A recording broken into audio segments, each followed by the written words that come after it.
Isang magandang araw ng bakbakan mga kaibigan. Welcome sa Boxer Shorts. Ako po si Atty. Ed Tolentino, kasama ninyo sa inyong corner pagdating sa usapang boxing. Dito sa Boxer Shorts, we do not monetize. Handog ko sa inyo, diretsong opinyon, hangol lamang sa ating passion.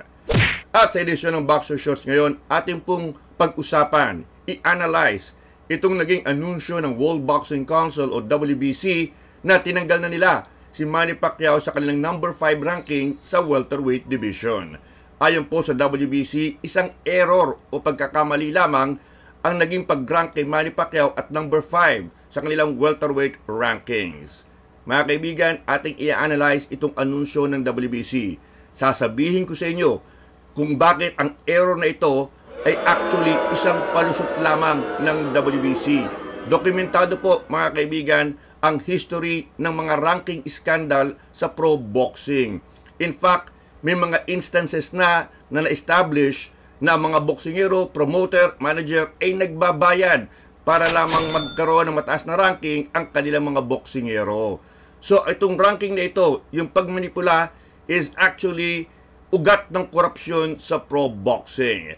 Lahat ng ito, pag-uusapan natin at malalaman nyo dito lamang sa Boxer Shorts. At nagbabalik ang Boxer Shorts mga kaibigan, ating i-breakdown ang naging anunsyo ng WBC na hindi na rank number 5 si Manny Pacquiao sa kanilang ranking sa welterweight division. Ang anunsyong ito mga kaibigan ay kinumpirma mismo ng presidente ng WBC na si Mauricio Sulaiman. Ayon kay Sulaiman, yes, tinatanggal na si Manny Pacquiao as number 5 rank contender sa WBC welterweight division. Pero sa kabila nito, ayon kay Sulaiman, tuloy ang laban ni Manny Pacquiao kontra kay Mario Barrios para sa WBC Welterweight Championship.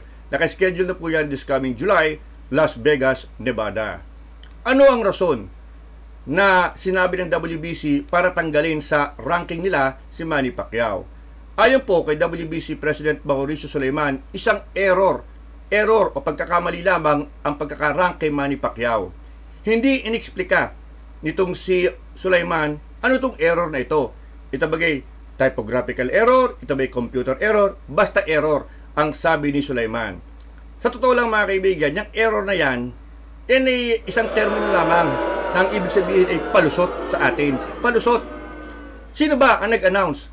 Hindi bagat ang WBC ay una nang inanunsyo na rank number 5 na si Manny Pacquiao sa ranking nila even before Manny Pacquiao announced that he is coming back sa boxing. Gigil na gigil ang WBC. Hindi pa nag-aanunsyo si Manny Pacquiao na siya babalik sa boxing, inanunsyo na ni WBC President Sulaiman that Manny Pacquiao is now ranked number 5 and will be fighting WBC champion Barrios. Sikat si Manny Pacquiao Gusto agad ng WBC na kapag lumabas si Pacquiao sa aming jurisdiction para kasama kami sa bandwagon, sabi nga nila. At ginastify pa ni Sulaiman yung pagkakarang kay Manny Pacquiao. So sinasabi niya ngayon error, pero noon ginastify niya. Ang sabi ni Sulaiman noon, hindi bago yung kaso ni Manny Pacquiao. Ang sabi ni Sulaiman, yung aking tatay, ang dating WBC President Jose Sulaiman, ay sinanksyon ang isang laban between Sugar Ray Leonard and Marvin Hagler in 1987 for the WBC middleweight title. Kahit na 3 taong bakante si Sugar Ray Leonard, pinayagan daw ng WBC at ayun, tinalo ni Leonard si Marvin Hagler. So sabi ni Sulaiman, ay okay lang yun, nangyari din Si Leonard nga 3 taong di lumalaban nanalo pa at naging welterweight champion. Pero mga kaibigan, ibang-iba ang kaso ni Sugar Ray Leonard kay Manny Pacquiao. At si Leonard, only 30 years old. Hindi siya 46, 30 years old. Inactive si Leonard for 3 years sapagkat na-diagnose siya na may problema sa mata, detached retina. So pinagpahinga siya for 3 years. 30 years old lamang si Leonard. Hindi katulad ni Manny Pacquiao na 46 years old, 4 na taong walang laban at talo pa sa kanyang huling laban kontra kay Yordenis Ugas. So ito'y napansin ng mga eksperto at ng mga fight fans. So pinutakti ng criticism itong WBC. At ilang mga boksingero daw ang umungol, nagreklamo. Nagpapakahirap kami, isang boksingero na 4 na taong walang laban, mas mataas pa ang ranking sa amin. At nagkasama-sama ang mga criticism na ito mga kaibigan at umatras ang WBC. Ngayon sinasabi ng WBC, error lang ang aming pagkakarang kay Manny Pacquiao. Alam niyo ito paggamit ng terminong error, hindi po ito bago sa history ng WBC. In fact, muntik na silang magsara dahil sa paggamit ng terminong error sa kanilang mga rankings. Flashback tayo mga kaibigan ha. In 1998, ang WBC Light Heavyweight Champion noon ay si Roy Jones Jr. ng Amerika. Pero sinabi ni Roy Jones sa WBC na ibabakante ko na ang Light Heavyweight title sapagkat baka manatili na lamang ako sa Heavyweight Division. So, ang ginawa ng WBC, iniutos yung kanilang top contenders, si Michael Nunn at si Graciano Rosigliani, na maglaban para sa bakanting WBC Light Heavyweight title. At nanalo si Graciano Rosigliani. Ito ang problema mga kaibigan. Nagdalawang isip si Roy Jones at sinabihan ng WBC na ako'y babalik na lamang sa Light Heavyweight Division. Pwede bang makuha ang aking WBC title ulit? Aba, si Roy Jones Jr. mga kaibigan ay superstar noon. Pound for pound king ng boxing. Siya ang pinakasikat. So, ang ginawa ng WBC, kinausap itong si Rosigliani. At ito ang kanilang sinabi. Rosigliani, typo error ang naging pag-rank namin sa iyo as world champions. O nakita nyo na, yung paggamit ng terminong error, hindi bago sa WBC. Dito, ginamit nila kay Rosigliani. It was a typo error yung pagkakarank sa iyo as WBC Light Heavyweight Champion. Ang talagang champion namin ay si Roy Jones Jr. Nagalit si Rosigliani at sinabi niya na pinaghirapan ko to. Hindi niyo pwedeng tanggalin sa akin ito. Nagsampa siya ng kaso sa korte, sa isang regular na korte at humihingi ng damages perwisyo sa WBC. Ayon po sa korte, tama si Rosigliani at inutusan ang WBC na magbayad ng $30 million as damages perwisyo dito kay Rosigliani. Nagmakaawa itong WBC kay Rosigliani at sinabing wala kaming ganung kalaking halaga. Magsasara na lang kami, magpapile na lang kami ng bankruptcy kung igigit mo na kami magbayad ng $30 million. Buti na lang, nagkaroon ng out-of-court settlement. Pumayag si Rosigliani sa isang out-of-court settlement.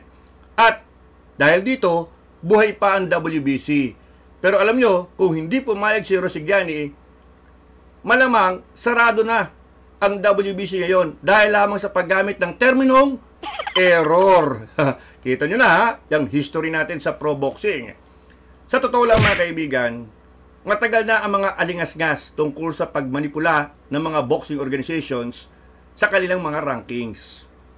Umano, nagbabayad ang mga promoter, manager, para magkaroon ng mataas na ranking ang kanilang pipitsuging boksingero. Ito po ay na-document, naging dokumentado in the late 1990s. Noong panahon na yon, nagkaroon ng investigasyon sa headquarters ng International Boxing Federation o IBF. Ang IBF ang isa sa 4 na major organizing bodies ng boxing. The others being WBA, WBC at WBO. So nagkaroon ng formal na investigasyon sapagkat ilang mga boksingero kasama si Michael Moorer ay nagreklamo na nagkakaroon ng hocus-pocus sa rankings ng IBF. At after the investigation mga kaibigan, napatunayan na totoo. Nagbabayad ang ilang mga promoter ng bribe para magkaroon ng mataas na ranking ang kanilang mga alagang boksingero. In fact, 2 promoter pa ang nabanggit sa investigation. Ito ay si Bob Arum at si Don King. Ano po nangyari sa investigasyon na ito? Yung pong founder ng IBF, si Robert Lee, ay nakasuhan ng racketeering, money laundering, tax evasion. Yan po may kaukulang prison time. So talagang nalagay sa bilangguan ang founder ng IBF at ito ang isang kaso kung saan dokumentado nagkaroon ng pambabayad, mga bribery para makakuha lamang ng mataas na ranking ang isang boksingero. So yan, documented yan mga kaibigan. So yan, nagkaroon na ka ng idea kung gaano kagulo ang mga ranking system ng mga boxing bodies. Kayang-kayang i-manipulate. Kayang-kayang i-manipulate. Kita-kita na nangyari sa WBC. Walang dahilan, nirank si Manny Pacquiao. Walang kasalanan si Manny Pacquiao dito. Kasalanan ng WBC ito. Ito'y kanilang kabulustugan. Kasi gusto nila makiride on sa popularity ni Manny Pacquiao. Mas gusto nila na sa aming kalalaban sa titulo namin para kasama kami sa publicity. Pero syempre, ibang boksingero, umangal. Kami nagpapakahirap Tapos, 4-year inactive fighter, 46 years old, bigla mas taas pa ang ranking sa amin. Ayan, sa paggamit ng terminong error, alam nyo na, kung ano mga palusot ng mga boxing bodies na ito. At yan po ang buod ng ating boxer shorts mga kaibigan, naway na naridigan ang inyong kaalaman tungkol sa mga issues concerning the manipulation of boxing rankings in pro boxing. Maraming salamat po sa inyong patuloy na pagtangkilik dito sa ating munting YouTube channel. Ang channel na ito, ang tanging hangarin mga kaibigan, madagdagan ang inyong kaalaman sa pro boxing. Because dito sa Boxer Shorts, we do not just read the news. We analyze, we break down the news. Muli, maraming salamat po sa inyong patuloy na pagtangkilik dito sa ating munting YouTube channel. Ako po, si Atty. Ed Tolentino, muli nagpapaalala, walang personalan, buntalan lang.